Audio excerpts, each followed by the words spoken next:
પહેચાનના નિર્વાચન પર પહેચાન માટે દ્રશ્ય તો જોઈએ ને. ઓકે તા કે અહીંયા દ્રશ્યમાં તો ગુણ્યો જ છે, અનાજ એની અંદર છે.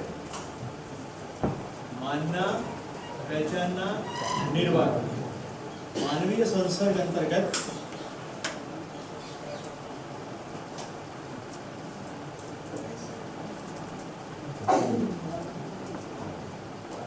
માનવીય સંસર્ગ અંતર્ગત માનવીના સંપર્કમાં રહી છે પ્રક્રિયાઓને નિયમિત રીતે જોઈ છે માનવાની પ્રક્રિયા શક્ય છે. ઓકે, જીવ અવસ્થામાં માનના નિર્વાચન માનવાથી શરૂ થાય. પહેચાન તો છે જ, પણ પ્રાણ અવસ્થા અને પદાર્થ અવસ્થા સુધી માત્ર પહેચાનના નિર્વાચન. તો જીવ અવસ્થામાં પ્રમુખ વસ્તુ શું છે? માનના.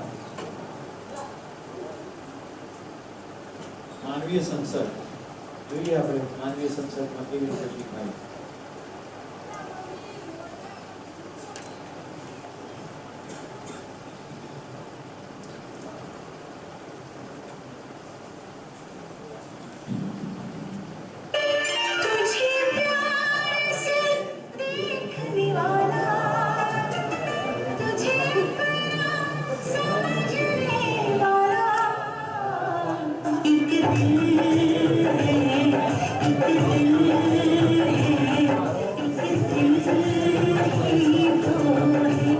બંને પાલતુ છે, પેરેન્ટ પણ પાલતુ છે અથવા કાકાકુવા કે જે પણ બર્ડ કહેતા હો, અને કૂતરો બંને પાલતુ છે. બંને માનવીય સંસર્ગમાં છે.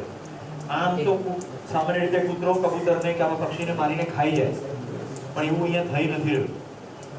સમજાય છે? જેને આપણે પ્રાણી જ વૃત્તિ કહીએ છીએ, એમાં સૌથી મોટો ગૂંચવાડો એ છે કે કેટલાક પ્રાણી શરીરો તો પહેચાનને નિર્વાહ કરનાર પૂરતા સીમિત છે. ખોરાક આવતાની સાથે ખાશે જ ભૂખ લાગશે. કાલે ફિલ્મમાં તમે જોયું હશે કે હરણાઓ નિરાતે ચરી જાય છે, સિંહથી કોઈ ભય પામતા નથી. જ્યારે સિંહને ભૂખ લાગે છે અને હરણને ખબર પડે એટલે ભાગવાનું ચાલુ થાય, બંનેનું ભાગવાનું ચાલુ થાય. તો ખોરાક સિવાય પણ ખોરાકને અતિક્રમી જાય એવું તો ખાલી માનવમાં જ શક્ય છે કે તમારી સામે ખોરાક પડ્યો હોય તમે નક્કી કરો પણ નથી કરો. રીસપૂર્વક કે ઉપવાસ કર્યો છે કે કોઈ વ્રત કર્યું છે અથવા બીજાને આપી દેવું છે એટલે નથી ખાવું. આવું તો માણસમાં થાય. અહીંયા કડી જોવા મળે કે અહીંયા ચોઈસ આવી. એટલે એટલા તમામ જીવ શરીરો જેની અંદર માનવીય સંકેતો ગ્રહણ કરવાની વૃત્તિ છે એને જીવન ચલાવે છે. તો મિત્રો આ ફિલ્મ જોઈએ, તમે લોકો ફિલ્મ જોતી વખતે હસો એનો કોઈ ઇસ્યુ નથી, ક્યાંક બાજુવાળાને કહી દો એનો પણ ઇસ્યુ નથી. તમે ક્યાંક આ વિડીયો જોયો હોય પહેલા અને આવું થશે એવું કહી દો તો સામેવાળાનો રસભંગ થશે. પણ સૌથી મહત્વનો મુદ્દો છે વ્યવસ્થા તરફ તમારું ધ્યાન જાય છે કે નહીં. શિબિર દરમિયાન જો તમારું ધ્યાન વ્યવસ્થામાં દ્રઢ નહીં થયું તો શિબિર પત્યા પછી વ્યવસ્થિત રીતે કઈ રીતે જીવવું એ સ્પષ્ટ થશે નહીં. આજે બપોર પછી અથવા આવતીકાલે આપણે જીવન ક્રિયા નામની જીવન વિદ્યાના કેન્દ્ર બિંદુમાં પ્રવેશ કરીશું. એની પહેલા આ બધી ફિલ્મોના માધ્યમથી હું તમને એ દ્રઢ કરાવવા માંગુ છું કે કઈ રીતે માનવાની ક્રિયા થઈ રહી છે. માનવાની ક્રિયા એકવાર પકડાઈ જશે એટલે મુક્તિનો દરવાજો ખુલી જશે. કે માનવું કે નહીં માનવું એ તો મારી પોતાની સ્વતંત્રતા છે, તો હું જાણ્યા પછી જ માનીશ. અહીંયા તર્ક કામ કરશે, સ્વયંમાં નિરીક્ષણ કામ કરશે, સાથીમાં પરીક્ષણ એટલે કે ગોષ્ઠી, અને શિબિર પત્યા પછી આ જોવાની પ્રક્રિયા ચાલુ રાખીએ એટલે સમાજમાં સર્વેક્ષણ. એટલે એક શિબિરથી પૂરું થઈ પડતું નથી. જેટલા અહીંયા કુમારાઓ છે બધાને કહું મિનિમમ 4 શિબિર લગ્ન પહેલા, મિનિમમ 4 શિબિર લગ્ન પહેલા. જે પરણી ચૂક્યા છે પણ સંતાન નથી થયા મિનિમમ 6 શિબિર લગ્ન પહેલા.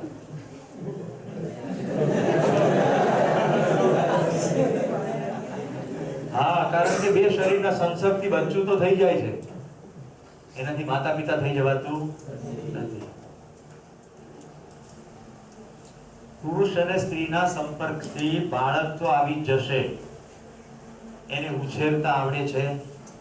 પોતાને પ્રાણી માનતા હશું તો એને પ્રાણીની જેમ જ ઉછેરીશું, રાઈટ? એને લે ખા ખા ખા ખા. મારી અમેરિકા એક બેન રહે છે ને, એનો દીકરો એટલો અધોદરો થઈ ગયો છે, એક જ એજન્ડા મમ્મીનો, લે ખા. શું ખાવાનું, કેટલું ખાવાનું, ક્યારે ખાવાનું, એ તો મહત્વનું કે નહીં?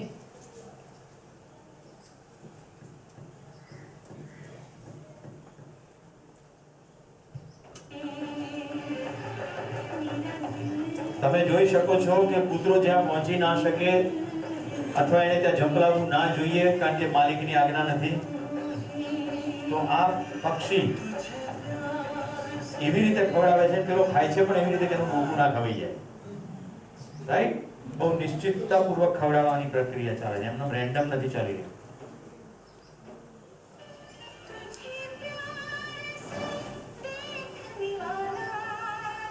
જોયું? આ સૂક્ષ્મ જોવાની વાત છે.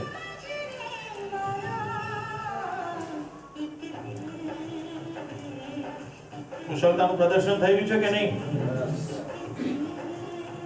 પણ માત્ર અહીંયા ખાવાની જ વાત.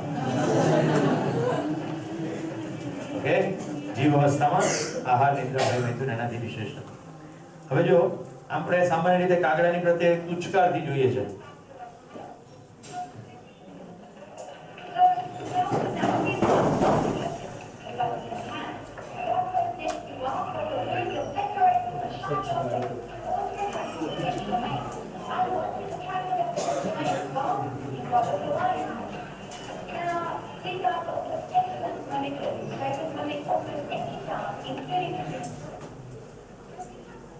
શું કરે કાગડો? એના માટે સફાઈ ડઝન્ટ એક્ઝિસ્ટ. એના માટે ખાલી માન્યતા કે આવું કઈ વહેરાયેલું પડેલું હોય તો આ નિશ્ચિત જગ્યાએ નાખવાનું. That's it. ઓકે, માનવીય સંસર્ગમાં જોઈને નિયમિત રીતે કરે. હવે જો માણસો જે પ્રકારની વૃત્તિ ધરાવી છે, વાંદરાય શીખી જાય છે.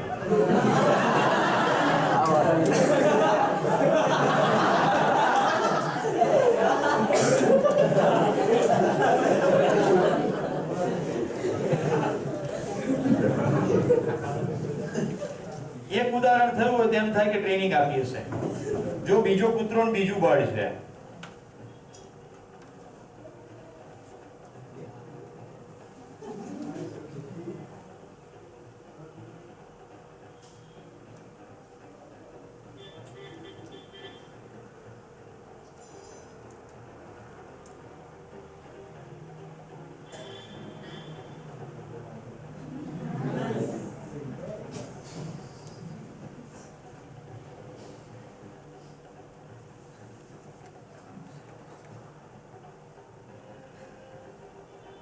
બેની વચ્ચે વિચારની પ્રક્રિયા ચાલી રહી છે કે નહીં?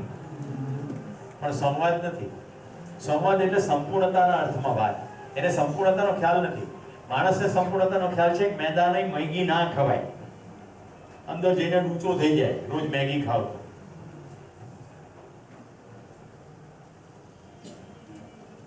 જેને આમાં બહુ રસ પડી જાય એને ધ્યાન રાખવું કે વાંદરા, કૂતરા અને બિલાડાની ફિલ્મો જોવાથી આપણી અંદર સંજ્ઞાનશીલતાનો પ્રકાશ ના. પંચતંત્રની બધી જ વાર્તાઓ પ્રાણીઓની વાર્તાઓ છે. આપણે ત્યાં એવો ભ્રમ પ્રવર્તતો હતો કે પંચતંત્રની વાર્તાઓથી આપણે વેલ્યુ એજ્યુકેશન કરશું, અને હજી ઘણી શાળાઓમાં ભ્રમ પ્રવર્તે છે. મારા પ્રશ્નનો જવાબ આપજો. એક માણસ બીજા માણસ પાસેથી શીખશે કે વાંદરા પાસેથી શીખશે? વાર્તાઓ બાળકોને કહેવાની હોય તો પૃથ્વી પર થઈ ગયેલા એવા માણસોની કહેવાય કે વાંદરા, કૂતરા, બિલાડાની કાલ્પનિક કહેવાય? આપણી વાર્તાઓ કેવી છે? એક નાનું ગામ હતું, ત્યાં એક ગરીબ બ્રાહ્મણ રહેતો હતો. એટલે પૃથ્વી પર જેટલા અનિલભાઈ બ્રાહ્મણો છે ને બધા ગરીબ, અને ગામ બધા નાના. ત્યાં એક લુચ્ચો વાણિયો રહેતો. હવે એક વાણિયાએ દેશને આઝાદી અપાવવાનું મોટું કામ કર્યું, પણ આપણે ભૂલી જઈએ. ન્યૂઝપેપર ને બધી જગ્યાએ સંતા બનતાના જોક્સ આવતા, રાઈટ? એક ભગતસિંહ ફાંસી પર લટકી જાય, સરદારજીની જોક ના કરાય, શરમ આપવી જોઈએ. પણ આપણે આમ કરી દઈએ કારણ કે આપણે ટેવ જ પડી ગઈ પ્રાણીઓમાં જ શીખવાની. એટલે પંચતંત્રની વાર્તાઓમાં કેવું છે? કાગડોય બોલે, એમાં કૂતરોય બોલે, શિયાળાય બોલે. હકીકત એવી રીતે બોલે ખરા? ના બોલે. એટલે અસ્તિત્વમાં જે છે એની વાત કરવાને બદલે જે નથી એનો ભ્રમ ચાલે. તો મિત્રો મોટી ભૂલ શું થઈ ગઈ? આપણે એવા માનવીય ચરિત્ર ઉભા કરવામાં નિષ્ફળ ગયા કે જેની વાત કહેવાય. કમસે કમ જેટલા છે એની તો કહી શકાય કે નહીં, બહુ મોટા પાયે ના હોય કઈ નહીં. આપણી વચ્ચે જે અદ્ભુત માનવો થયા અત્યાર સુધી, એની વાર્તા કેવી જોઈએ કે કાગડા કૂતરા બિલાડા? તો આ મનોરંજનનો કાર્યક્રમ બિલકુલ નથી. પ્રાણીઓને લડતા ઝઘડતા પણ શીખવાડીએ. આ ફિલ્મ ભલે આડી હોય પણ એની અંદર કન્ટેન્ટ સમજાય.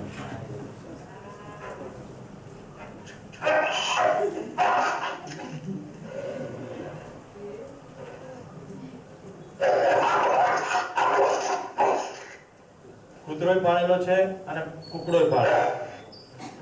કૂતરાને એક પંજામાં જેમ છે નહીં, કારણ કે બંને માલિકની અંતર્ગત કંટ્રોલમાં છે.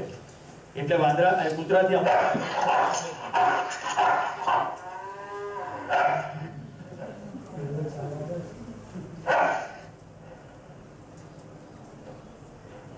આખો એજન્ડા શું છે? કૂતરાને ઘરની રખેવાળી ને આની પોસ્ટિંગ ત્યાં આપેલી સીડી ઉપર છે અને આ મિસ્ટર કૂતરા નીચે આવી ગયા તો એને પાછો એની જગ્યાએ પહોંચાડવાનો પ્રયત્ન કરે. જો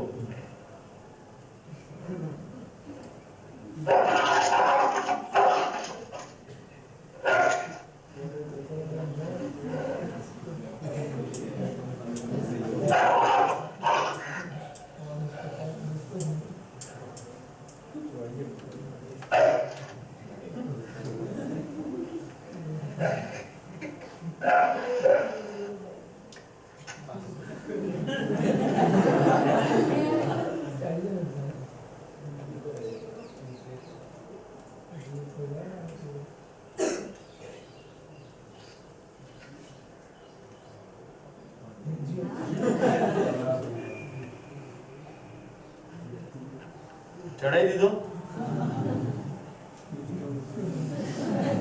હવે માનવાની ક્રિયા તરફ તમારું ધ્યાન દોરું છું. કૂતરો જો જાણતો હોત ને તો બિલકુલ પતાવી દીધો કૂતરાને, કારણ કે તાકાત છે. પણ કૂતરામાં જાણવાની ક્રિયા થતી નથી. કુકડાની અંદર જો જાણવાની ક્રિયા થતી હોત તો હુમલો કરવાની ચેષ્ટા જ ના કરે. પણ બંનેમાં માનવાની ક્રિયા છે. ઓકે, માનની. હવે થોડું મજા પડી, પણ એ મજાની પાછળ પડે ટ્રેનિંગમાં જે ક્રૂરતા છે.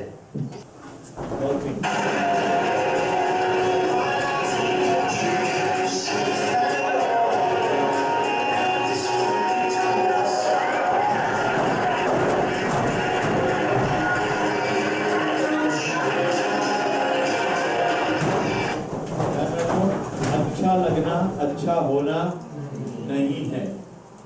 अच्छा लगना अच्छा होना नहीं है.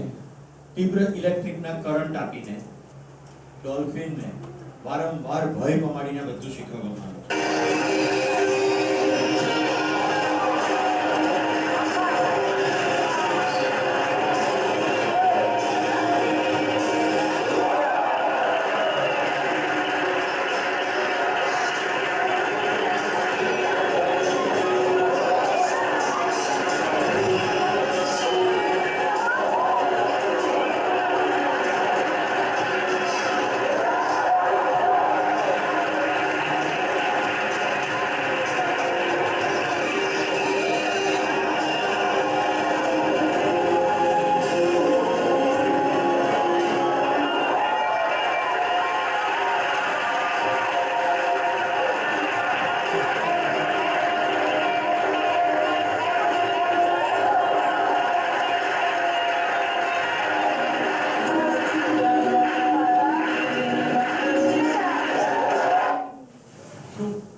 નામ શીખવાડી શકાશે? કેમ નહીં? માનવીય સંકેતો સમજી શકે તેટલી જ માછલીઓને આ ટ્રેનિંગ આપી શકાય. એમાં ડુગોંગ હોઈ શકે, સી લાયન હોઈ શકે, એવા કેટલાક છે જેમાં માનવીય સંકેતો ગ્રહણ કરી શકે, કારણ કે એને જીવન ચલાવે, એને ટ્રેન કરી શકાશે. વર્ષો પહેલા હું પિરોટનના દરિયાકાંઠાના પ્રવાસે ગયો હતો. અમે લોકો જામનગરથી પિરોટન જવા નીકળ્યા ત્યારે બોટમેને એવું કહ્યું કે દરિયાની અંદર ખલાસીઓ રસ્તો ભૂલી જાય તો ડોલ્ફિન એનો રસ્તો બતાવે છે. એવી કેવી રીતે? તો તો કે ડોલ્ફિનને એવી ખબર પડી જાય છે કે આ રસ્તો ભૂલ્યા છે, કારણ કે થોડીક વાર આમ જાય થોડીક વાર તેમ જાય, એમ ડાકોડિયા મારે સિસ્ટમેટિક જવાને બદલે. તો ડોલ્ફિન પાસે આવી જાય અને પછી એક દિશામાં સતત જવાનો ઈશારો કરે અને જો એને ફોલો કરો તો ઠેઠ કિનારા સુધી પહોંચાડી. એટલે મને વિશ્વાસ નહીં પડ્યો, મેં કીધું એવું કેવી રીતે થાય? તો કે તમને કરીને બતાવું. એટલે અમે બધો પ્રવાસ પાછો ફર્યા પછી રિટર્ન આવતા હતા ત્યારે વચ્ચે દરિયામાં એને કહ્યું કે જો આટલામાં ડોલ્ફિન છે, આપણને દેખાતી નથી, આ ભયારણ્ય છે, હવે તો બંધ થઈ ગયું બધું, જવાબ પણ નથી દેતા, તો આપણે થોડી જુદી જુદી દિશામાં બોટને ચલાવીશું, ગોળ ગોળ ફેરવીશું. એટલે પ્લસ માઇનસ એવી રીતે જુદી જુદી દિશામાં એને 15-20 મિનિટ બોટ ચલાવી અને 3 ડોલ્ફિન આવી ગઈ. પછી ડોલ્ફિન જામનગરની દિશાની અંદર થોડું ચાલે, અમે તો બોટને સ્થિર કરી દીધી, પાછી બોટ પાસે આવે. ખલાસીએ કીધું જો હવે આપણને ઈશારા કરે છે, કારણ કે એને આપણને ત્યાંથી આવતા જોયા હશે, એને ખબર હશે કે આમ જવાનું છે, પણ હવે આપણે જઈ નથી રહ્યા, કારણ કે અહીંયા નિયમિત રીતે બોટ આમથી આમ જાય છે. એટલે આપણને જામનગરની દિશામાં ઈશારો કરે છે, હવે આપણે એને ફોલો કરીએ. તો ઠેઠ જામનગરના કિનારા સુધી અમારી આગળ ડોલ્ફિન છે. તો માનવીય સંકેતો સમજી શકે, ગ્રહણ કરી શકે એવા પ્રાણીઓ માણસે ઓળખી લીધા. એટલે ગાય પાળી, ભેંસ પાળી, વાઘ પાળ્યો, પાળી શકાય, પણ કારણ કે એમાં સહેજ લોચો પડે ને તો બહુ મોટો લોચો પડી જાય, એટલે પાછો પેલો ભય પ્રમુખ થઈ ગયો કે પાળવાની પ્રક્રિયામાં એવાને પાળો કે ના માને તો કઈ નહીં, પણ મારી જ ના નાખે. એટલે ખૂંખાર પ્રાણીઓ સર્કસ સિવાય ક્યાંય લોકોએ પાળ્યા નહીં. સાસણગીરના ટ્રેકિંગમાં એક પ્રસંગ ફોટા સાથે મેં જોયો. એક આહિરભાઈ ફોરેસ્ટની અંદર ભીટગાર્ડ, એક દિવસ એની ડ્યુટી પ્રમાણે સાસણના જંગલમાં ચાલતા હતા અને સિંહની કરાવવાની અવાજ આવી. તો એમણે જોયું કે સિંહના પગની અંદર ખાંપો કહેવાય ને, કાંટો, મોટો કાંટો ગણો, આમ તો ખાંપો શબ્દ બરાબર છે, કારણ કે કાંટા કરતા મોટી સાઈઝનો છોડનો ભાગ ઘૂસી ગયો માનો, એટલે એના પગમાં એ ઘૂસી ગયેલો અને એમાંથી લોહી નીકળે. એટલે એમણે તરત ટ્રાન્ક્વિલાઇઝર ગન મંગાવીને એને બેહોશ કરીને લઈ ગયા સાસણ, એને કાઢી નાખ્યો અને પછી એને ટ્રીટમેન્ટ શરૂ કરી. થોડી વારમાં સિંહ તો ભાનમાં આવી ગયો. હવે જો એને રૂજ આવે ત્યાં સુધી રાખવો પડે ને, નહીં તો એના પગમાંથી બહુ લોહી વહી ગયું હતું, એટલે એને 25-30 દિવસ રાખવાનું નક્કી થયું. હવે જે ભાઈ લાવેલો ને એને સિંહે એને જોયેલો દૂરથી, અને પછી રોજ એ જ ભાઈ પાંજરાની અંદર સિંહને ખવડાવે. એમ કરતા કરતા એક દિવસ એને એમ થયું કે સિંહને હાથ ફેરવ્યો કેવું, ખાવા તો નાખતા હતા, તો હાથ ફેરવ્યો તો સિંહે કઈ ખરાબ રીતે રિએક્શન નહીં આપ્યું. પેલા ભાઈને વધારે રસ પડ્યો, એને જોખમ લઈ લીધું કે બધું કદાચ હાથ પકડી લે, તો એને સિંહને હાથ ફેરવવાનું શરૂ કર્યું. એ બધે હાથ ફેરવા લાગ્યો ધીમે ધીમે ક્રમશઃ, અને સિંહે કઈ ખરાબ રીતે રિસ્પોન્ડ નહીં કર્યો. એટલે એણે એમ કીધું કે હવે સિંહને છોડવા હું જઈશ, અને પાંજરું લઈને સિંહને છોડવા માટે ગયા. પાંજરું ખોલી નાખ્યું, સિંહ નીકળી ગયો. એને એટલી હદે વિશ્વાસ પડી ગયો હતો કે સિંહ મારી પર આક્રમણ નહીં કરે. જો ઇન્ટરેસ્ટિંગ વસ્તુ એ છે, સિંહની મને કેર છે એવો વિચાર તો પેલા ભાઈને આવ્યો, ટેમ્પરરી નામ મયાભાઈ રાખો, મયાભાઈ આહિર, એને એવો વિચાર આવ્યો, પણ એ વિચારનું સંક્રમણ સિંહ સુધી થઈ ગયું, એટલે સિંહે રિએક્ટ નહીં કર્યું. ઇન્ટરેસ્ટિંગ વાત તો એ બની કે એ તો છોડીને આવતા રહ્યા. બીજે દિવસે સાંજે સિંહ પાછો સાસણ ફોરેસ્ટ ગેસ્ટ હાઉસ આવી ગયો. હવે જે લોકો સાસણ ગયા હશે એને ખબર હશે, હવે તો સિંહ સદન બહુ મોટું ભવ્ય થઈ ગયું છે, પણ ત્યારે એકદમ ગામ, સાસણ ગામના પાદરમાં હતું. હવે આજુબાજુ ઘણા વસવાટો થઈ ગયા, એટલે ત્યાંથી ગામ દેખાય. સિંહ આવ્યો, થોડી વાર બેઠો ને પછી જતો પણ રહ્યો, અને પેલા ભાઈએ હાથ પણ ફેરવ્યો. પછી નિયમિત ક્રમ થઈ ગયો, રોજ સિંહ આવે, રોજ મયાભાઈ હાથ ફેરવે, થોડીક વાર બેસે, ખુરશીમાં બેઠા હોય, ખાટલામાં બેઠા હોય, સિંહ આવે. ગામના લોકો પહેલા ડરતા હતા, કારણ કે આમ સિંહ આવે સામે, અને સામે જ ગામ હોય. પછી ધીમે ધીમે ગામના લોકોને પણ ખબર પડી ગઈ કે આ એનો રેગ્યુલર એજન્ડા છે, અને ડરવાની કઈ કારણ નથી. મિત્રો, ફોરેસ્ટ ડિપાર્ટમેન્ટના કોઈની પાસે કેમેરા હતા, એના પિક્ચર લીધા, બ્લેક એન્ડ વ્હાઈટ. એ બધા ફોટા મેં, હું જ્યારે કનકાઈથી સાસણ ચાલતા ગયો ત્યારે મયાભાઈને પણ મળવાનું થયું, એમના ફોટા પણ જોયા, આખી સ્ટોરી સાંભળી. હવે ઇન્ટરેસ્ટિંગ વાત શરૂ થાય. મયાભાઈનું અવસાન થઈ ગયું. ઇન્સિડન્ટલી એ જ દિવસે અવસાન થયું, એ દિવસે પણ સાંજે સિંહ આવ્યો, ત્યારે એમની નનામી બંધાતી હતી. હવે શરીર બંધાઈ ગયું છે, કફન ઓઢાડી દીધેલું છે, પછી બંધાતું, એ વખતે સિંહ આવ્યો. એટલે માયાભાઈ દેખાતા નથી, પણ એ પહેચાન જુઓ કેટલી હદે સૂક્ષ્મ હશે. નાનામી તો પછી સ્મશાને જ જાય, ડાઘુઓ આટલો ટોળાની પાછળ પાછળ સિંહ સ્મશાને પણ આવે, અને પછી એનો અગ્નિ સંસ્કાર થઈ ગયો. એ દિવસ પછી સિંહ પાછો કદી ના આવ્યો. ફોરેસ્ટ ખાતાના માણસો કહેતા કે અમે સિંહને નામ પાડી દીધું હતું, એટલે સિંહને ઓળખતા, એટલે અંદર પાછી ડ્યુટીમાં જઈએ તો એ સિંહને ઓળખીએ કે આ એ સિંહ છે. સમજાય મુદ્દો?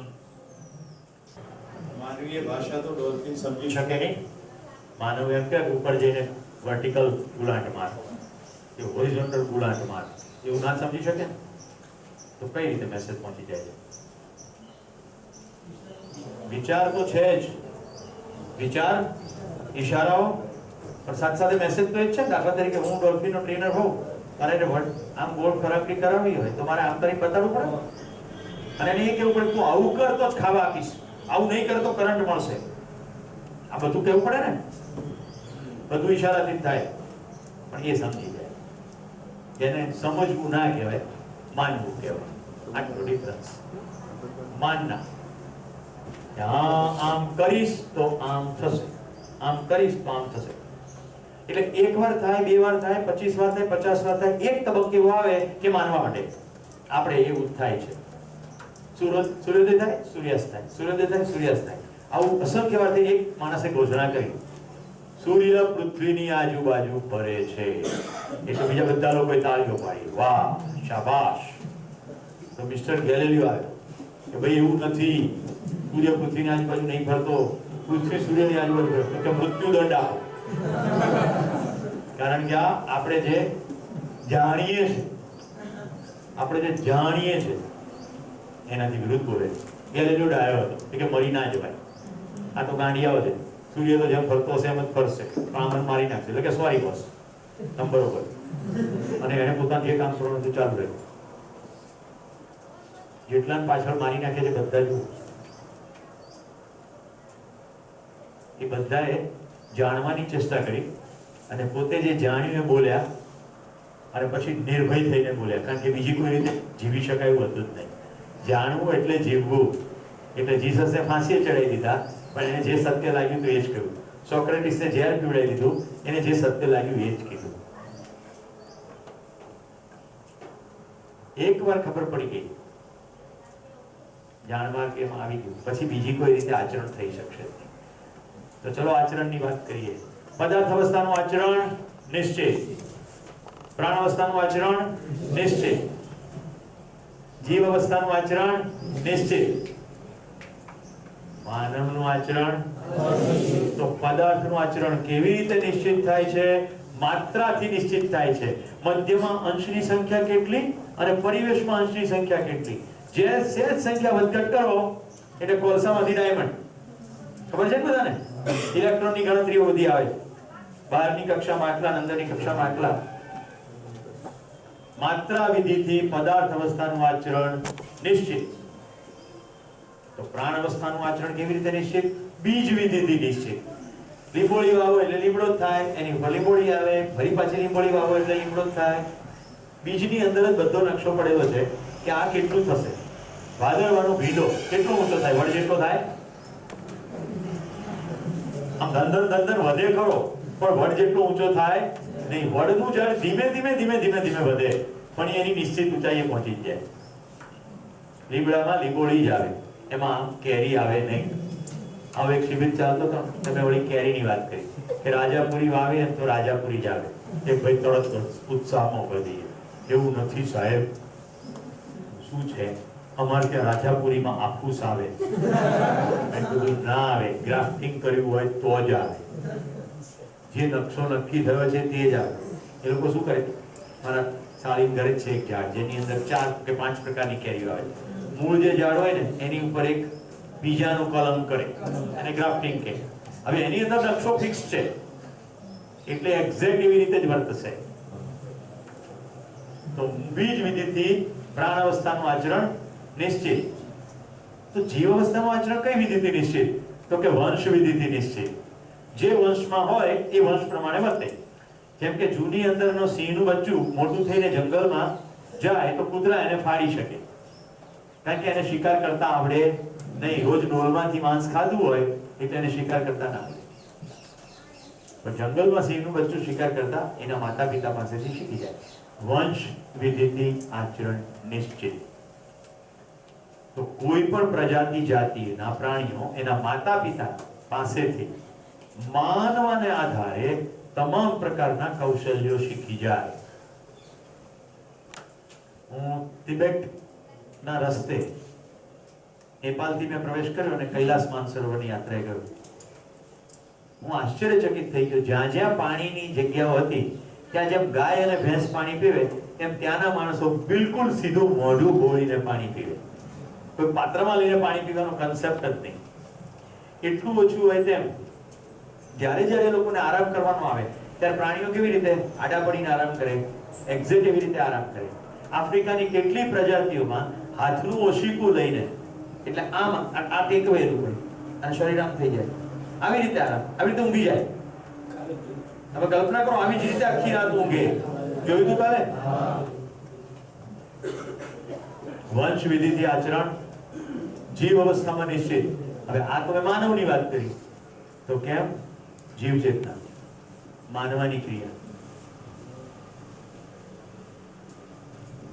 પેલો બોલે, બીજો તાળી પાડે, પછી બધા પાછળ દોડવા માંડે અને પાછા કે અમે માનવ. એક ભાઈ તો ટી શર્ટ લખે બીઈંગ હ્યુમન. કોક સૂતું હોય એને કચડી નાખે, રાજસ્થાનના હરણોને મારી નાખે.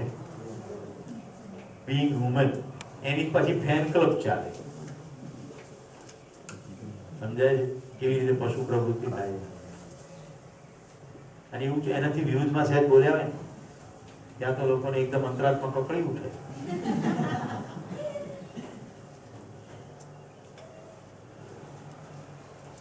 એક વાર મારે સિંગાપુર જવાનું થયું તો મારા વિમાનમાં આગલી બિઝનેસ ક્લાસની અંદર પેલા રિતિકભાઈ રોશન બેઠેલા. એ દિવસોમાં એમની પહેલી ફિલ્મ આવેલી, મને ખબર નથી કયું ટાઇટલ છે, પણ આખા દેશમાં એવું વાતાવરણ થઈ ગયું હતું કે જો રિતિક આ પાડે તો કોઈ પણ છોકરી પરણવા ના પાડે. કેટલો બધો એના નામનો, કામનો, બોડીનો, ફિગરનો મહિમા થઈ ગયો. એટલે પ્લેનની અંદર છે ને એકદમ ધમાલ મચી ગઈ. બધા એમ કે ઓટોગ્રાફ લેવા માટે દોડાદોડી કરી. પછી કોકપિટમાંથી પાયલટે એનાઉન્સ કર્યું કે ભાઈ સિંગાપુર આવતા સુધીમાં રિતિકભાઈ હા પાડી છે, બધાને ઓટોગ્રાફ આવશે, તો મહેરબાની કરીને આગળના ભાગમાં બધા ધસી ના આવો, કારણ કે વિમાનનું બેલેન્સ કરવું છે. એટલે એર હોસ્ટેસ દ્વારા એનાઉન્સ કરવામાં આવે એટલી રોના લોકો આવે, રાઈટ, અને એટલા સાઇન કરીને પોતાની જગ્યાએ બેસી જાય, પછી બીજી રો વાળા આવે. આવી રીતે કરશો તો ઓટોગ્રાફ બધાને મળશે. એ બધા લઈ આવે અને હું તો કઈ ઊભો થયો નહીં. તો એર હોસ્ટેસને વળી કોણ જાણે કે મારા રસ પડી ગયો કે બધા ગયા તમે કેમ ના ગયા? Can I ask you a question? મેં કીધું યસ. તમે કેમ ના ગયા? મેં કીધું બેન 100 રૂપિયા મેં આપ્યા ને ત્યારે એને મારા માટે ડાન્સ કર્યો. સમજણ પડે છે? પિક્ચરની 100 રૂપિયાની ટિકિટ ખરીદો એટલે રિતિક રોશન તમારા માટે ઠેકડા માર. મેં કીધું હું છે ને 25 રૂપિયા આપું ને તો મારો હજામ મને વાળ કાપી આપે, તો હું એનો ઓટોગ્રાફ લેતો નથી. હું 200-250 રૂપિયા આપું તો મારો દરજી મને જબ્બો સીવી આપે, હું એનો ઓટોગ્રાફ લેતો નથી. હું 500-600 રૂપિયા આપું ટીએનથી ડોક્ટર મારું ગળું ચેક કરી આપે, હું એનો ઓટોગ્રાફ લેતો નથી. આ બધા વ્યવસાયો છે, સારી રીતે કરતા હશે. એમાં પણ એક વ્યવસાય છે નાચવું, ઠેકડા મારવા, એક્ટિંગ કરવી. He is not hero. He does not deserve autograph in my diary. એ કોઈ ચરિત્ર નાયક નથી કે મારી ડાયરીમાં એનો ઓટોગ્રાફ આવે. એને મારા દેશ માટે એવું શું કર્યું? એને કેટલા લોકોના આંસુ છે? એને કેટલા જિંદગીમાં ફરક પાડ્યો? સમજાય છે? મારી ડાયરીમાં ખાન અબ્દુલ ગફાર ખાનના હસ્તાક્ષર છે, કારણ કે ગાંધીજીને તો હું નહીં મળી શક્યો, ગાંધીજી તો જતા રહ્યા હતા. પણ હું કોલેજમાં ભણતો હતો ત્યારે ખાન અબ્દુલ ગફાર ખાન સરહદના ગાંધી જીવતા હતા અને ઇલાજ માટે આવ્યા દિલ્હી. એટલે મેં પત્ર લખ્યો, ખાન અબ્દુલ ગફાર સાહેબનો ફોટો મોકલ્યો અને સાથે વિનંતી લખી કે આ ફોટોગ્રાફ ઉપર મને આપના હસ્તાક્ષર જોઈએ છે. તો ત્યાંથી હસ્તાક્ષર થઈને આવ્યા, જે મારી જિંદગીનું મોટું ઘરેણું છે. રાઈટ, કે ગાંધીજીના મૂલ્યો ઉપર કોઈએ પખ્તૂન પ્રદેશની અંદર કામ કર્યું અને અદ્ભુત શાંતિની સ્થાપના કરી. પૂર્ણિમાબેન પકવાસાના મારી પાસે હસ્તાક્ષર છે, સાપુતારાની અંદર ઋતંભરા વિશ્વવિદ્યાપીઠ. મિત્રો એમને મળવા ગયો 90 વર્ષની ભાઈ. હું એમના ચરણોમાં પલાઠી મારીને બેસી ગયો. એ ખુરશી ઉપર વગર ટેકે બેઠેલા, આમ પાછળ ઢાળિયા જેવું હતું પણ આમ બેઠેલા. હું એમની સાથે કલાક બેઠો, એમણે એક પણ વાર ટેકો લીધો નહીં. અને પછી મારા જવાનો સમય થયો એટલે મને ઠેઠ દરવાજા સુધી બોલાવવા આવ્યા. એની હાજરીમાં મને સચ્ચાઈપૂર્વક એમ લાગ્યું કે હું એક યુવાનની સામે બેઠો, હું એમની સામે ગરડો છું એવું મને લાગ્યું. એટલી શરીરની ચુસ્તી, સ્ફૂર્તિ, તેજ, અને વર્ષો સુધી કેટલી દીકરીઓને એમને સેલ્ફ ડિફેન્સ શીખવાડી.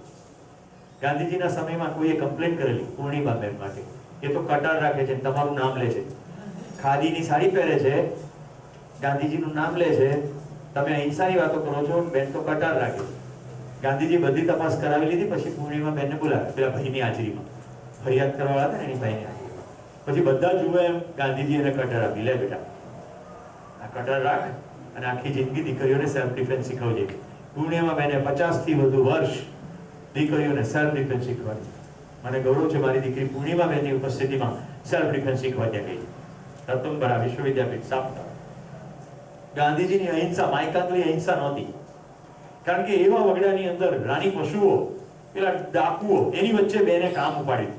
તો પોતાનું રક્ષણ તો કરવું ને, કામ કરવું હોય તો. ગાંધીજી મારવાનું નથી કીધું કે તારે સ્વરક્ષણ, અને તું એકલી જ નહીં બીજાને સ્વરક્ષણ શીખવાડ. તો જીવ્યા ત્યાં સુધી સ્વરક્ષણનું કામ કર્યું. પાછલા વર્ષે પૂર્ણિમાબેનનું શરીર શાંત થઈ ગયું. હવે તમે કહો, કિરણ બેદીના, પૂર્ણિમાબેનના અને ખાન અબ્દુલ ગફ્ફાર ખાનના હસ્તાક્ષર જે ડાયરીમાં હોય, એ ડાયરીમાં રિતિક રોશનના અક્ષર ચાલે? આપણા ચરિત્ર નાયકો કોણ છે? 6 જ બોલ ફિક્સ આવવાના હોય. કેટલા? 6, રાઈટ? અને આ 6 જોવા વાળા 10,000 લોકો ઓડિયન્સમાં બેઠા, આખા શરીરે બખ્તર પહેર્યા હોય.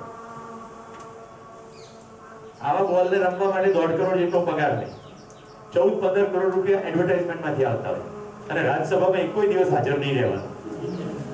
એટલી બધી બેવફાઈ દેશ માટે કરે, એને આપણે ભગવાન કહીને એના હસ્તાક્ષર લઈએ છીએ, એની સ્ટેમ્પ બહાર પડે છે.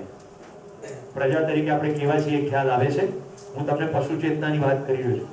એક બોલે, બીજો તાળી પાડે, અને જાણવાની પ્રક્રિયા ના થાય તો બધા પાછળ દોડે જ જાય. આવું થઈ ગયું. પણ જાણવાની કેપેસિટી તો આપણામાં છે. તો મિત્રો, હવે હું તમને આચરણની નિશ્ચિતતા તરફ લઈ જઈ રહ્યો છું. પદાર્થ અવસ્થાનું આચરણ માત્ર વિધિથી, પ્રાણ અવસ્થાનું આચરણ બીજ વિધિથી, જીવ અવસ્થાનું આચરણ વંશ વિધિથી, અને હવે નામ પાડીશું માનવનું આજથી જ્ઞાન અવસ્થા. કારણ કે પ્રાણીઓની અંદર જાણવાની વૃત્તિ જોવા મળતી નથી, માણસમાં જાણવાની વૃત્તિ જોવા મળે છે. જ્ઞાન પોતે જ એક સુખ છે. તમે જાણીને સુખી થઈ રહ્યા છો. ફિઝિકલી તમને શું આપવામાં આવે છે? જાણવાનું જે સુખ છે. એટલે હવેથી નામ પાડીએ છીએ જ્ઞાન અવસ્થા. તો જ્ઞાન અવસ્થાનું આચરણ કેવી રીતે નિશ્ચિત થાય? જે લોકો શિબિર કરે છે એ સિવાયના જવાબ આપો. માણસનું આચરણ નિશ્ચિત કરવું હોય શું કરવું પડે? સમજણ કેવી રીતે આવશે?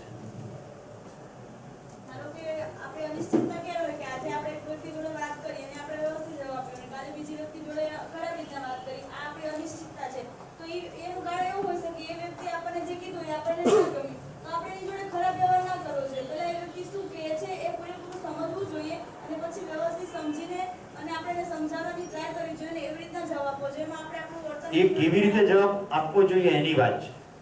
તમે નિશ્ચિત રીતે જવાબ આપો એવું તમે કરો, એના માટે તમારી સાથે શું કરવું જોઈએ એ તમે સમજી શકો. તમે નાના છો, બાળક છો, રાઈટ? અત્યારે તો આચરણ નિશ્ચિતતા કરવા માટે આપણે બધું ઇન્ટેલેક્ચ્યુઅલ કામ કરીએ, પણ પૃથ્વી પર બાળક આવે ત્યારે તો સાફ જ હોય છે. આ ધ્યાનવી જો આચરણ નિશ્ચિત છે અત્યારે, જો એને એટલી બિલકુલ ખબર છે કે આ શિબિરમાં અવાજ કરાય નહીં અવાજ. એટલું જ નહીં, મોઢું બગાડીને શાંત નથી રહી, પ્રસન્નતાથી રહી છે. તમે જો રેગ્યુલરલી મને કહે છે સુરેશ અંકાલ, જુઓ છો તમે, એની પ્રસન્નતા અકબંધ છે, એની એકાગ્રતા અકબંધ છે, અને પહેલી ખુશી બેસે છે. આચરણ નિશ્ચિત છે.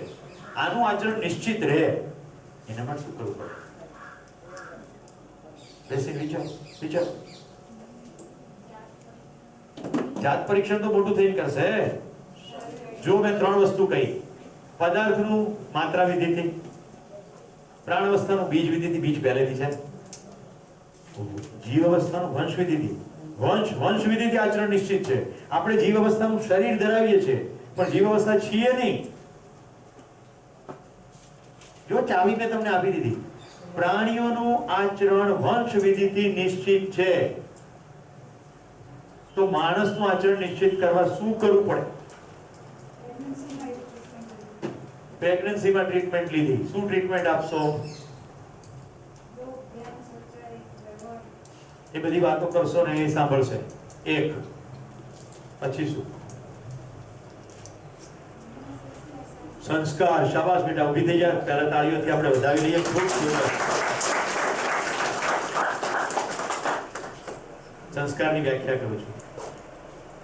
સંપૂર્ણતાના અર્થમાં કાર્ય અને વ્યવહાર કરવાની સમજ ઉપલબ્ધ કરવાની પ્રક્રિયાનું નામ સંસ્કાર. સમગ્રતાના અર્થમાં, સંપૂર્ણતાના અર્થમાં કાર્ય અને વ્યવહાર કેવી રીતે કરવા એની સમજ આપવાની પ્રક્રિયાનું નામ સંસ્કાર. હવે સંસ્કાર કેવી રીતે આવશે? હવે કહો તો જવાબથી એકદમ નજીક. કેવી રીતે સંસ્કાર આવશે? સૌથી પહેલું માતા પિતા દ્વારા. માતા ગર્ભમાં આપે ત્યાંથી શરૂ થાય. તો પ્રશ્ન થશે ગર્ભમાં ક્યારથી? તો જો ઇન્ટરેસ્ટિંગ, જે ભવિષ્યમાં માતા થનાર છે, શરીરની અંદર શુક્ર અને અંડનું મિલન થયા પછી ક્રમશઃ પ્રાણ કોશિકાઓનો સમૂહ અને ધીમે ધીમે અંગ ઉપાંગોની રચના અને શરીર બનવાની પ્રક્રિયા થશે. યસ ઓર નો? આ શરીરમાં વિકાસ થતા કિડની, લીવર, પેનક્રિયાસ, ફેફસા અને દિમાગ, આટલું બધું બનશે. જ્યારે દિમાગ સંપૂર્ણ વિકસિત થઈ જશે ત્યાર પછી જ માનવીય સંકેતો ગ્રહણ કરશે ને? ત્યાં સુધી તો કરશે નહીં. જ્યારે માનવીય સંકેતો ગ્રહણ કરવાની ક્ષમતા આવશે એટલે જીવન એની અંદર પ્રવેશ કરશે. માતાને બિલકુલ ખબર પડશે, અંદર મુવમેન્ટ શરૂ થઈ જશે. સુપ્રીમ કોર્ટ અને ભારતના બંધારણ પ્રમાણે આ સમય થાય એ પહેલા એને ભ્રૂણ કહેવામાં આવે છે. ભ્રૂણ એમ્બ્રિયો. ત્યાર પછી જો બાળકને મારવામાં આવે તો ગર્ભમાં હત્યા કહેવામાં આવે છે. એની પહેલા ભ્રૂણ છે. ગર્ભપાતની છૂટ છે, પેટમાં બાળકને મારી નાખવાની છૂટ નથી. એટલે ઘણા કેસીસ તમે વાંચતા હશો, છેક મામલો સુપ્રીમ કોર્ટ સુધી જાય, ના પાડે. રાઈટ? ડોક્ટરને પૂછે supreme court, what is the status? Inside status શું છે? બાળકની મૂવમેન્ટ શરૂ થઈ જાય છે, ધીંગામસ્તી શરૂ થઈ જાય છે, કોઈ ખાસ પ્રકારની વાતો થાય ત્યારે બાળક રિસ્પોન્સ આપવાનું શરૂ કરે. એવા અસંખ્ય પ્રસંગો છે કે ખાસ પ્રકારની વાત થતાની સાથે બાળક લાતમ-લાત કરવાનું શરૂ કરે. તો કારણ કે એની પાસે એ વખતે આ રીતે જ સંકેત પહોંચાડવાની વ્યવસ્થા છે.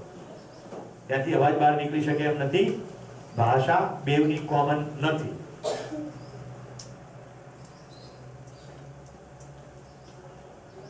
સંસ્કાર વિધિથી આચરણ નિશ્ચિત થશે. સંસ્કારની એક પ્રક્રિયા માતા પિતા દ્વારા થશે. બોલો, બીજું કોણ સંસ્કાર આપશે? શિક્ષણ. વન્ડરફુલ. શિક્ષણ. પછી ત્રીજું એક મિનિટ, કુટુંબના સભ્ય દ્વારા. એક એ માતા પિતા આવી ગયું, પરિવાર આવી ગયું. માતા પિતાનું આજુબાજુનું વાતાવરણ, મિત્રો અને સમાજ. બાય એન્ડ લાર્જ જો ઇન્ટરેસ્ટિંગ કહું, ઘરની અંદર બાળક છે એટલે ઘરમાં સંસ્કાર. નિશાળે ગયું, નિશાળમાં સંસ્કાર. ઘરથી નિશાળ વચ્ચે આખો સમાજ છે. એટલે જાહેરાતો, ટેલિવિઝનો, પુસ્તકો, નાટક ચેટકો, મ્યુઝિક, જે પણ સમાજમાં થઈ રહ્યું છે. કોઈ ગુંડાને સ્ટેજ ઉપર બેસાડીને સન્માન કરીએ છે તો ત્રીજા ધોરણનું બાળક સંસ્કારિત થાય છે કે આના વિશે તો પરમ દિવસ સુધી આવી વાત ચાલતી હતી, અત્યારે આને હાર પહેરાવ્યો. તો બાળકની અંદર એક સંસ્કાર પડી જાય છે, લફડા કરો, લહાડી હવેડા કરો તો સમાજ તો પૂજે છે. એટલે એક મોટી લીટી પડી જાય. સમજાય? મારા કોર્પોરેટ ક્લાયન્ટ તો છે ને, થોડા નજીક આવે ને એટલે એમ કે તમારે જોડે આવું છે. અમારે ક્લાયન્ટમાં ઘણા એવા હોય કે સ્મોક કરતા હોય, તો હું તરત જ સરસ રીતે ના પાડું, યસ વેલકમ, પણ મારા ઘરમાં એસ્ટ્રે નથી. મારા ઘરમાં એસ્ટ્રે નથી, સમજી જાય. કા મને છોડો, સિગરેટ છો. એક મારા જે પરમ મિત્ર થયા છે એને આવી જ રીતે વ્યક્ત કર્યું કે બાળપણમાં મારી દીકરી ગુજરી ગઈ, ત્યારથી મને દીકરીની ભૂખ રહી છે. તમારી દીકરીની એકવાર જોઈ ત્યારથી મને એમ થયું કે મારી દીકરી જેવી છે, તો મારે ઘરે ખાસ મળવા આવું છે. હું પંડ્યાની વાત કરું છું. મેં કહ્યું માફ કરજો, મારા ઘરમાં એસ્ટ્રે નથી. કે what do you mean? Do you understand it already? What do I mean? કે બહુ વર્ષોનું છે, ગમે તે હોય છોડવું જ રહ્યું. છોડ્યું, મન કીધું છોડ્યું. પછી તેના વાઈફ બી આવે કે તમને કીધું તમારથી શરમાય છે પણ પીવે છે. બરાબર. મેં એક દિવસ ઓફિસમાં મીટિંગ હતી, સાથે બીજા લોકો હતા, બીજા બધા ગયા. મેં બહાનું બંધ કરજો. તમે એમ માનો છો કે તમે મને પ્રોગ્રામ આપો છો એટલે હું તમારે પાસેથી કામ લેવાને કારણે હું બધું સ્વીકારી લઈશ? તો બીજાનું ઊંડું બનાવતા. મિત્ર કયો છે તો મિત્રની વાત માનો. છોડ્યું છે તો છોડો જ. એ છોડતાની સાથે ચિકન છૂટી ગયો, દારૂ પણ છૂટી ગયો. ગજબનાક પરિવર્તન આવ્યું. સંસ્કારની પ્રક્રિયા 3 રીતે થાય: માતા પિતા, શિક્ષક, સમાજ. સમાજમાં જેનો મહિમા તમે કરો છો બાળક એ જોઈ જ રહ્યું છે. એટલે માતા પિતા દ્વારા થયું એ કમ્યુનિકેશન. હવે જો શિક્ષક, ચાણક્યનું ફેમસ વાક્ય છે, शिक्षक कभी साधारण नहीं होता, निर्माण और प्रलय उसकी गोद में पलते. એવું કહ્યું એમ. તો શિક્ષણ જગતની અંદર વિદ્યાર્થી પ્રવેશે ત્યાર પછી શિક્ષકની ચાલ, ચલગત, વિચાર, કમ્યુનિકેશન, આચરણ બધું જોઈને શીખે. શિક્ષક પોતે ક્લાસમાં મોડા આવે અને પછી એમ કે સમયસર ક્લાસમાં આવજો, તો મોટું જોરશોરથી શું બોલે? આચરણ બોલે કે અવાજ બોલે? આચરણ બોલે. એ વિદ્યાર્થીઓ નિયંત્રિત થાય, કારણ કે કોઈની ઉપર શાસન ચાલતું, કોઈને શાસન સ્વીકૃત. એટલે શાળાઓમાં પરાણે અનુશાસન માટે સૂચનાઓ, હુકમો, પરિપત્રો, પાટિયા મૂકવા પડે. આમ કરો નહીં તો આમ કરો નહીં તો.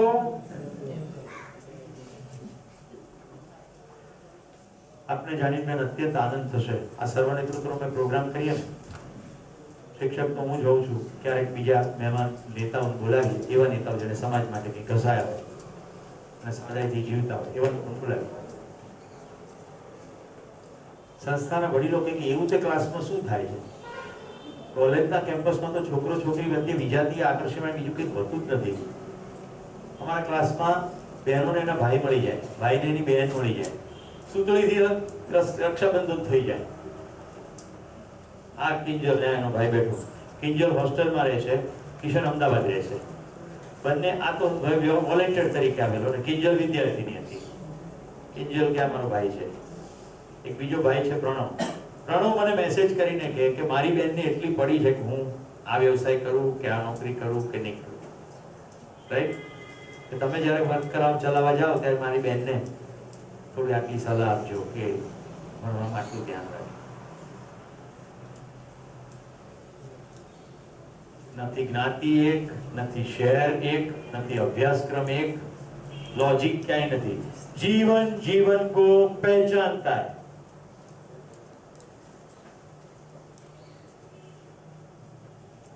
મેં નિશ્ચિત આચરણની તમને સંપૂર્ણ શૃંખલા બતાવી. માણસનું આચરણ સંસ્કાર વિધિથી જ નિશ્ચિત થશે. પરિવાર, શિક્ષણ, સમાજ. ત્રિપાંખીયો જંગ છે, 3 બાજુ કામ કરવાનું. બાળકના માતા પિતા તરીકે આપણે સંપૂર્ણ ફોકસ કરી નાખીએ, પણ જો શિક્ષણ સંસ્થાનું ધ્યાન નહીં રાખીએ, ધ્યાનવીની મમ્મી, શિક્ષણ તમે શ્રેષ્ઠતમ માતા પિતા તરીકે કામ કરશો, પણ શિક્ષક બધું એની પર ભૂંગળીઓ મારી દેશે.